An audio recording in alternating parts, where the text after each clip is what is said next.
Bonjour à tous et bienvenue pour ce nouveau live qui intervient dans le cadre des 10 jours de l'orientation personnalisée organisée par les écoles du groupe Ionis.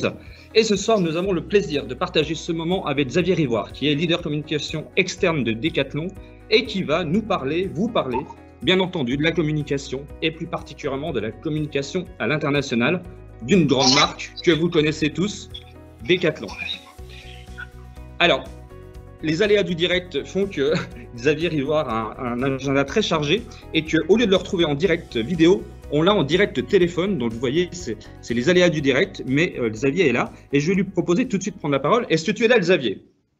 Bonsoir Sébastien, bonsoir à tous. Je suis là, oui effectivement j'ai une journée chargée, mais je suis bien connecté avec vous tous et je vous entends bien, je t'entends bien Sébastien, donc aucun souci pour cette heure d'échange avec vous tous et je suis ravi d'être là parmi vous. Bon, alors Xavier, on va commencer tout de suite par toi finalement. Qui es-tu, Xavier Rivoire? Est-ce que tu peux te présenter, nous parler un petit peu de ton parcours? En ce qui me concerne, Sébastien, je ne sais pas si parler de moi est très intéressant, c'est plutôt mes grandes missions au sein de Decathlon dans cette belle entreprise qui compte. Mais pour ce qui me concerne, Sébastien, je suis lyonnais, j'ai maintenant un peu plus de 50 ans. Le fil conducteur de ma vie, Sébastien, a été le sport, toujours, et ce sport-là qui m'anime aujourd'hui. J'aimerais dire aux étudiants qui nous écoutent, qu'ils soient lycéens ou à l'université, j'aimerais leur dire que j'ai beaucoup de chance. J'ai beaucoup de chance d'avoir toujours travaillé dans un secteur qui est ma passion. Vous savez que les conditions économiques sont difficiles aujourd'hui en France, les conditions sociales. Je rappellerai que près de 10 millions de Français seront en dessous du seuil de pauvreté l'an prochain et parfois des étudiants. Et donc, je suis très conscient de la chance que j'ai de pouvoir vivre de ma passion. En ce qui me concerne, donc j'ai fait un bac littéraire chez les Maristes à Lyon. J'étais au sein de l'école des Maristes, au sein de l'équipe de foot. J'ai fait de l'athlétisme très jeune, en particulier du cross-country, qui m'a amené ensuite au trail. Et après ce bac littéraire, je suis parti à Sciences Po. J'ai fait un 3e cycle en communication en Sorbonne pour présenter les écoles de journalisme. J'ai eu la chance d'entrer à l'école de Lille. Et là, assez jeune, j'ai commencé à commenter des matchs de foot avec une grande voix de la radio qui s'appelait Eugène Sacomano. Tout à fait, qui nous a quittés il n'y a pas très longtemps. Borsalino, vous avez peut-être vu ce film avec Delon et Belmondo. Et il y avait là, Sébastien, un jeune journaliste face à moi qui a commencé pratiquement le même jour que moi à Europe 1. Et ce jeune journaliste, c'était Denis Brognard. Et on est resté amis avec Denis jusqu'à aujourd'hui. Denis qui vient nous voir à Decathlon à Lille dans 2 jours pour nous proposer une émission en commun. Donc tu vois, il faut toujours garder les liens avec les personnes que tu apprécies sur ton chemin personnel et professionnel. Je suis parti ensuite à Londres pour travailler à la BBC. De la BBC, je suis passé à l'équipe où j'ai mené le poste de correspondant de l'équipe pendant 10 ans. Donc en Angleterre, mais en couvrant également toute l'actualité en Grande-Bretagne. C'était la grande époque des cantonnages, Ginola, Sella en rugby, c'était magnifique. Je suis ensuite parti à Milan pour France Football. Tu sais que l'équipe et France Foot, c'est le même groupe. Donc j'ai eu la chance de travailler en Italie. Je suis rentré en France pour le lancement de la chaîne L'équipe.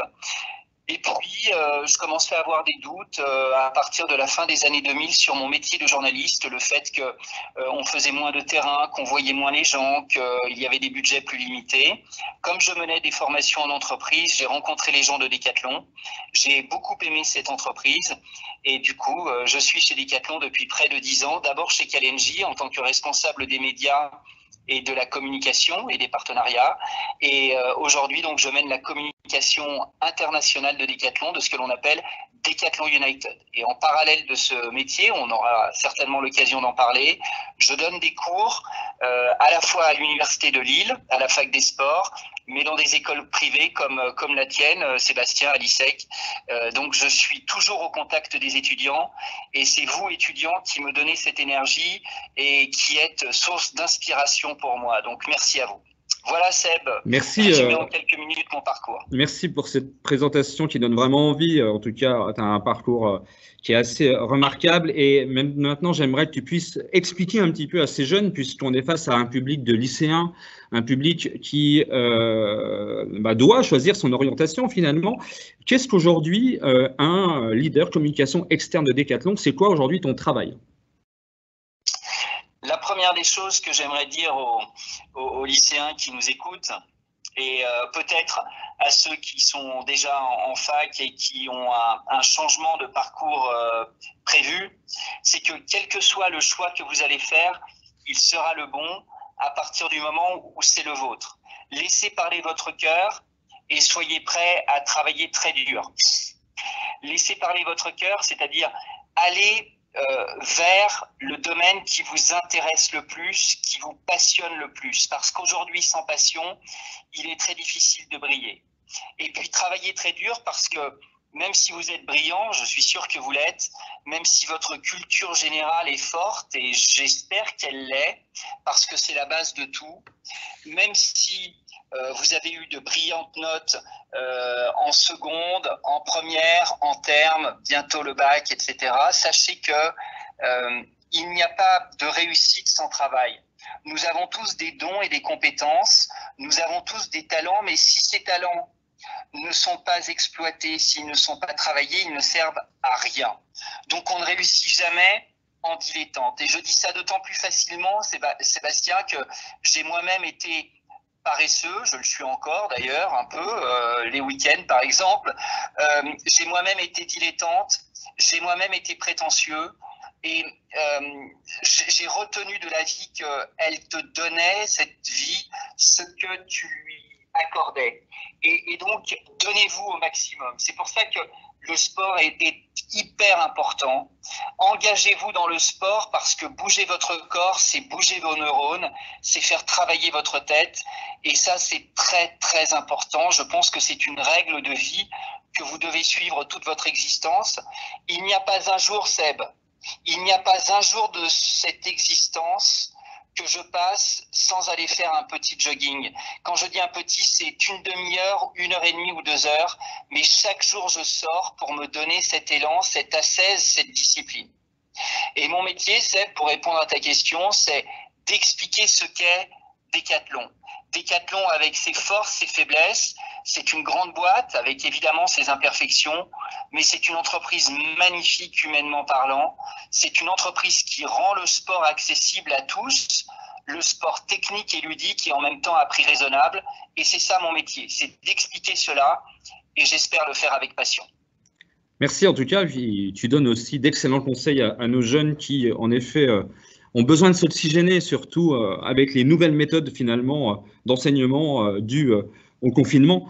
J'ai une autre question tout de suite qui me vient, Xavier, c'est aujourd'hui finalement sur cette thématique qui est comment une grande marque communique à l'international. Comment fait-on aujourd'hui, quand on est une marque, pour adapter sa communication à l'international en fonction des pays dans lesquels on est implanté? C'est une question qui est d'autant plus intéressante que Decathlon a commencé en juillet 1976. Donc peut-être que si certains d'entre nous ici écoutants, parmi tes profs ou tes intervenants étaient nés, ce n'est évidemment pas le cas des lycéens et des jeunes qui nous écoutent.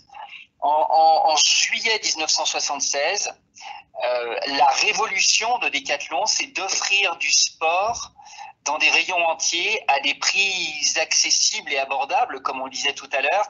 C'est de transformer le sport en une sorte de supermarché. Ça n'existait pas avant.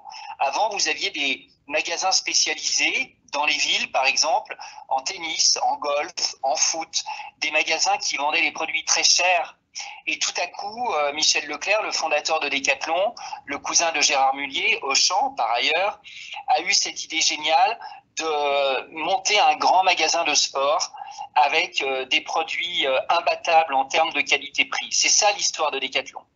Aujourd'hui, Decathlon, qui est né à Anglo, à côté de Lille, avec 7 collaborateurs, c'est près, Sébastien, de 100 000 personnes à travers le monde, dans près de 60 pays dans le monde entier, sur les 5 continents.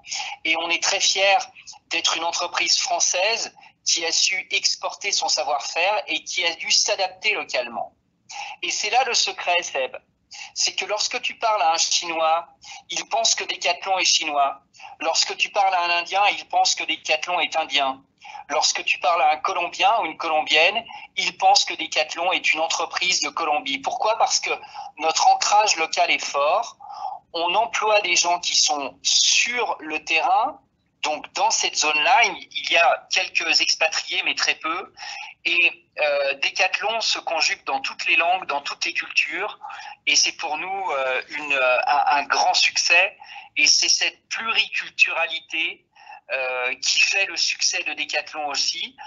Decathlon, entreprise française, je rappelle que 100% de nos produits sont conçus en France. Maintenant, une partie de la production est revenue en France. Mais ce savoir-faire, il est exporté partout dans le monde.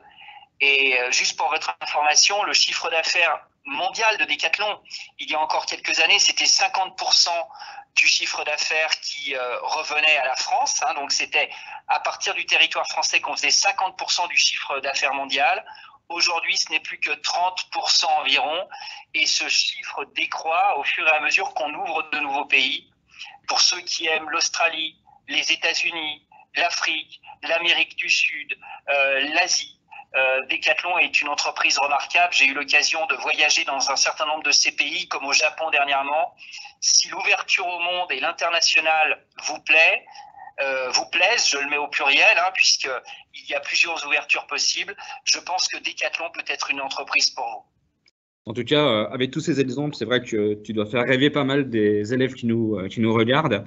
Moi, j'ai envie de te demander, est-ce que tu as un exemple précis sur, pourquoi pas, un lancement de produit ou une campagne que vous avez menée, ou alors une anecdote particulière qui illustrerait cette internationalisation de Decathlon? J'en ai un qui vient naturellement en tête, Sébastien. On pense tous peut-être à la tente Quechua, à la tente 2 secondes, qu'on déplie, qu'on jette en l'air et qui se déplie et déploie en 2 secondes. Et aujourd'hui, on a une nouvelle tente 2 secondes qui se replie aussi en 2 secondes parce que ça n'a pas toujours été facile de la replier. Donc, on a aujourd'hui cette tente Quechua qui a été un succès mondial. Il y a bien d'autres produits, comme par exemple, pour ceux qui aiment les sports de raquettes, que ce soit le tennis de table, le tennis, le ping-pong, le badminton, le squash, le fameux roll-net, tu sais, c'est ce filet que tu déplies et qui tient dans une poche que tu peux mettre sur une table de cuisine, par exemple, et tu peux te mettre à jouer, à te faire un ping-pong entre amis ou en famille avec des enfants, par exemple, ça c'est génial. Mais pour répondre à ta question, je pense au masque de plongée sous BA, qui est ce masque intégral qui permet de voir les fonds marins en respirant naturellement. C'est un masque de snorkeling, de randonnée aquatique. Et cet exemple, Seb, il est intéressant parce que pendant le confinement, tu parlais de confinement, le confinement numéro 1, donc c'était en mars et en avril, des hôpitaux se sont tournés vers nous, des médecins, pour dire comment est-ce que vous pouvez nous aider à adapter ce masque, parce qu'il nous aide à nous protéger, nous qui sommes des aides-soignants, et il sert aussi à nos patients pour mieux respirer. On plug en fait à la place du tuba un respirateur qui permet aux patients de mieux respirer. Et en fait, Seb, un mouvement d'intelligence collective est né. On a donné à peu près 300 000 masques à travers le monde. Donc ça a été évidemment un coût pour Decathlon, mais en même temps, ça a été génial de rendre service et d'être utile. Et après tout, c'est ça qu'est Decathlon. Et donc, on a donné 300 000 de ces masques, on a donné 100 000 ponchos, des paires de gants.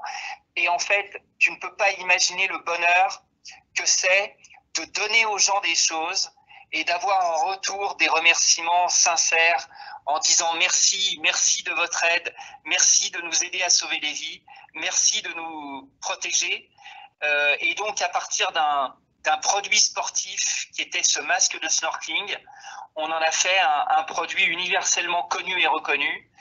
Et là, l'une de mes grandes fiertés, c'est pendant cette période, ça a été de recevoir des mails, tiens-toi bien, de la NASA, de Ferrari, de l'université de Stanford, d'Airbus, de Safran, toutes ces immenses boîtes et institutions qui se sont tournées vers nous et qui ont dit merci à Decathlon, comment est-ce qu'on peut travailler avec vous? Donc tu vois, à partir d'un masque de snorkeling, de randonnée aquatique qu'on a vu sur les plages ou en piscine, cet élan collectif d'intelligence universelle a été magnifique. Donc voilà, c'est l'anecdote que je voulais te donner. Anecdote assez remarquable, en effet. Tout le monde connaît ce fameux masque, moi pour l'avoir acheté également, et je trouve que ce qu'a fait Decathlon est en effet magnifique. Et ça renforce aussi le sentiment qu'ont les Français finalement de régulièrement placer Decathlon en tant que marque préférée. En tout cas, merci parce que ça illustre pleinement les propos de notre conférence de ce soir sur l'international. Et justement, on a parlé de belles choses, mais est-ce que toi, tu pourrais donner des conseils sur les erreurs ou en tout cas les fautes à ne pas commettre quand on communique à l'international? Je dirais, Sébastien, que je donnerais comme conseil de commettre des fautes et des erreurs parce que c'est aussi comme ça que tu apprends. On a chez Decathlon ce que l'on appelle le droit à l'erreur et moi j'utilise toujours le terme de droit à l'initiative. Trop souvent, dans les écoles, dans les collèges, les lycées, mais ça vient même de la maternelle et ça vient même encore avant de nos propres familles, on a des petits cadres et des petites boîtes et on a des principes et des a priori. Il faut dire les bonnes choses au bon moment, il ne faut pas dire de bêtises, il ne faut pas commettre d'erreurs. Et nous pensons chez Decathlon que c'est parce que tu oses faire des choses, que tu oses sortir des cadres et des boîtes dans lesquelles les gens essayent de te mettre, que tu apprends. Alors, il faut éviter de faire trop de conneries, je suis d'accord avec toi. Et bien sûr, on ne peut pas passer son temps à reproduire les mêmes erreurs parce que là, ça devient des fautes. Mais lorsqu'on chute parce qu'on a essayé quelque chose, il n'y a rien de mal à cela. Donc, c'est la première chose que je voulais vous dire. Osez faire, osez entreprendre, osez mettre en œuvre des idées, osez avoir des idées qui soient incongrues, iconoclastes. Je pense, Seb, que l'homme ou les hommes et les femmes, bien sûr, qui ont pensé envoyer sur la Lune des fusées, donc là on parle à partir des années 1940, qui ont envisagé la conquête spatiale, ils ont commis des erreurs dans leurs calculs. Des fusées sont retombées, des fusées d'essai sont retombées, des calculs entiers n'étaient pas bons, mais ils ont réessayé, retenté, et ils rêvaient de cette conquête spatiale qui a eu lieu. Et l'homme qui pose le pied sur la Lune, c'est un succès pour l'humanité parce que des hommes et des femmes ont échoué avant et se sont relevés et ont recommencé. Donc, j'ai envie de vous dire, à vous toutes et vous tous, tentez des choses. Mais apprenez de vos erreurs et retenez les leçons qui ont fait que vous avez chuté pour pouvoir continuer à avancer. Et peut-être que dans votre parcours académique, universitaire, professionnel, vous allez emprunter parfois le mauvais chemin. Il n'y a rien de mal à reconnaître ses erreurs, à rebrousser chemin et à repartir. Mais ça veut dire, Seb, qu'il faut savoir reconnaître ses faiblesses, dire que l'on s'est trompé ou que l'on a chuté et demander de l'aide. Et lorsque vous demandez de l'aide, vous verrez qu'il y aura plein de monde autour de vous, beaucoup plus que si vous continuez tête baissée à reproduire ces mêmes conneries, comme je le disais.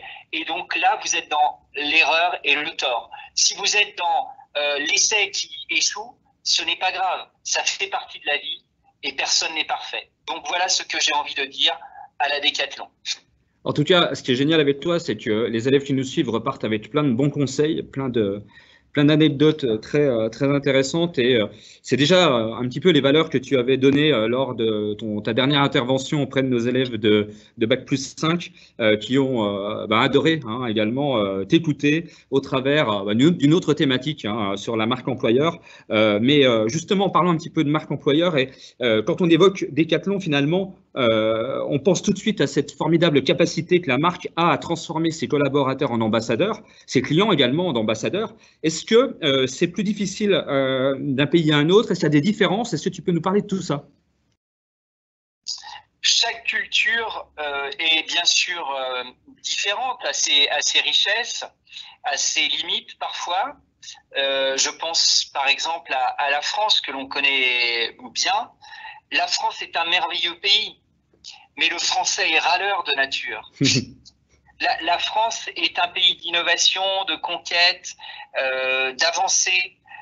Il n'empêche que quand on pose la question aux Français, tout va mal, tout pourrait aller mieux, etc. Je m'inclus bien sûr dans ce peuple gaulois qui râle tout le temps. Donc chaque culture a ses pour et ses contre, ses faiblesses et ses grandeurs. Mais ce qu'il y a de beau avec le sport, c'est que le sport est un trait d'union exceptionnel, un ciment international, et où que tu sois dans le monde, que tu sois à Jakarta aux Philippines ou à Bogota en Colombie, tu mets un ballon entre les pieds de gamins dans la rue, petite fille ou petit garçon, et même adultes, femmes ou hommes, les gens jouent tout simplement. Et donc, Decathlon a cette chance d'avoir comme cœur d'activité le sport. Et c'est ça que nous aimons infiniment chez Decathlon, c'est le sport qui rassemble les gens, qui les réunit, plutôt qu'il ne les divise. Et j'aimerais dire aux jeunes qui nous écoutent qu'aujourd'hui, il y a tant et tant de sujets de division, d'opposition, entre nous, des sujets politiques, religieux, économiques, sociaux, même sexuels, sur les appartenances par exemple sexuelles, etc. Et le sport est un vecteur d'unité et un facteur d'unification incroyable. Vous avez certainement vécu, par exemple, la France championne du monde en 2018 en foot, mais il y a tant d'autres événements qui rassemblent les gens.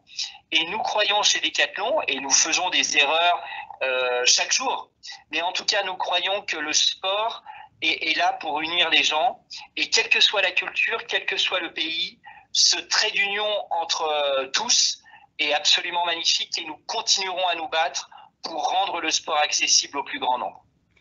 Merci en tout cas pour toutes ces bonnes choses. Et j'ai une question qui m'arrive sur le chat, là, Xavier, d'un élève qui te demande tout simplement quel conseil tu pourrais donner à un étudiant qui est en terminale et qui voudrait se lancer dans des études de communication et partir bien sûr à l'international. Alors, je ne sais pas comment se prénomme cet étudiant. Tu as son nom, Seb ? Romain. Alors, je répondrai à Romain, que je salue. Je te remercie, Romain, de ta question. D'abord, Romain, je ne sais pas quel est ton sport, mais continue à faire du sport parce que c'est indispensable. Aujourd'hui, on a le cul vissé sur nos chaises ou dans nos canapés, devant des écrans. Les temps sont durs parce que évidemment il y a le Covid, il y a les restrictions sanitaires et on doit les suivre, bien sûr. On doit les respecter. Mais profites-en pour faire des séances de fitness chez toi, du biking ou du vélo d'appartement. Va courir autour de ton pâté de maison ou dans un parc à côté de chez toi. Va jouer au foot et au basket si tu le peux avec tes amis en faisant bien sûr attention. Donc ça, c'est la première chose que je te dirais. Parce que ça va t'être utile toute ta vie et comme je le disais tout à l'heure, quand tu bouges ton corps, tu bouges ta tête, tu actives ta tête. Quand je vais courir chaque jour, je reviens avec des idées. Quelques idées, j'en ai pas beaucoup, mais celles qui surgissent, c'est aussi, t'en as plein. Après, j'aimerais te dire, Romain, que la communication, ça n'existe pas. Ne pars pas du principe que tu vas être un spécialiste de la com ou un expert en communication. Ça n'existe pas.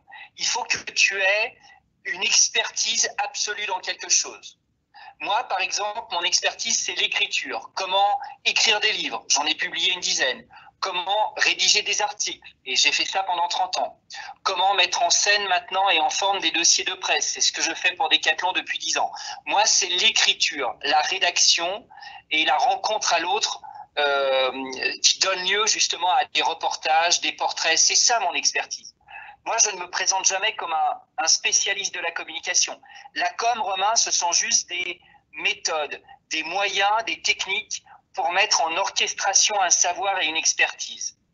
À partir du moment où tu auras cette passion, cette expertise, peut-être sur 2 ou 3 thèmes différents, tant mieux si tu en as plusieurs, tu pourras les mettre en forme, en musique, en orchestration, et le chemin à la fois de la fortune intellectuelle, personnelle et fortune en banque, certainement aussi, viendra naturellement. Ce chemin s'ouvrira naturellement et le chemin de l'international s'ouvrira naturellement.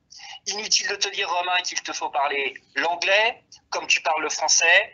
qu'il te faut parler espagnol, italien, parce que j'estime que n'importe quel Français apte à obtenir le bac doit parler l'espagnol et l'italien, qui sont des langues tellement faciles que c'est une évidence, le portugais étant un petit peu plus difficile au niveau de la prononciation, mais c'est la même chose. Je t'encourage, Romain, à reprendre l'allemand si tu en as déjà fait, à parler une langue plutôt rare. On ne peut pas dire que le russe ou le chinois ou l'arabe soient des langues rares, mais en tout cas une langue difficile.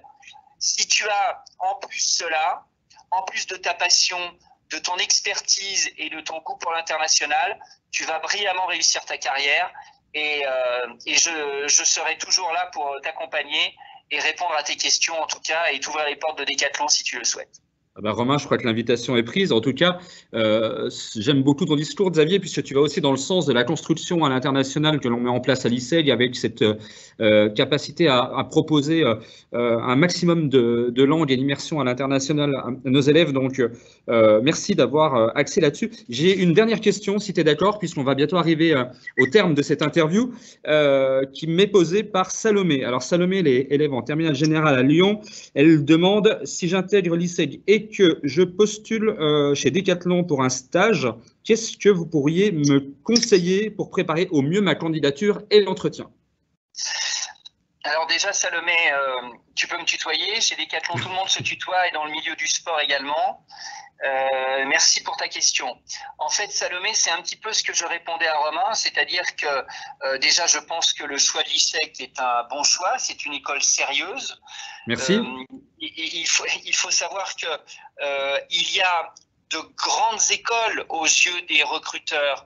Je pense à Sciences Po, l'ENA, l'EDEC, l'ESSEC, etc.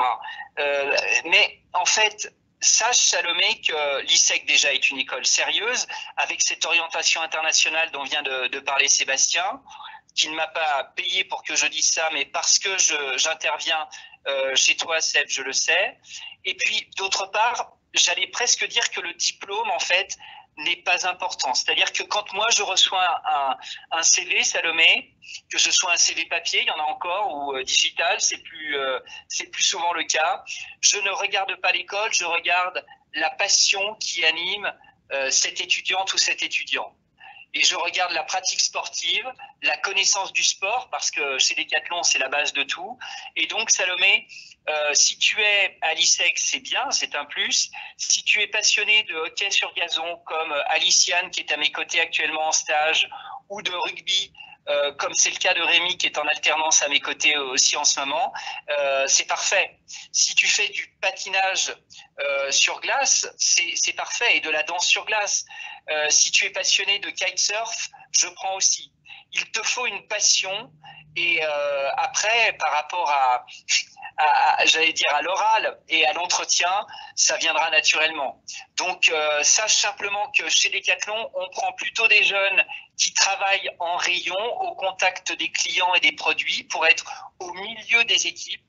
Et puis après, ça va très très vite. Tu peux devenir directrice de magasin en 4 ans ou 5 ans.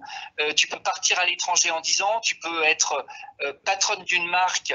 Là, je suis en lien, par exemple, avec la leader de Kalenji, qui est une femme incroyable. Tu peux être patronne d'une marque en 15 ans, etc. Donc, les opportunités s'ouvriront à toi si tu as cette passion. Voilà, Salomé. Comme pour Romain et comme pour tous ceux qui m'écoutent, Sébastien vous transmettra mes coordonnées avec un compte mail si ça vous intéresse. Et on peut bien sûr être en lien sur Twitter ou sur LinkedIn. Là encore, Sébastien pourra vous transmettre mes comptes.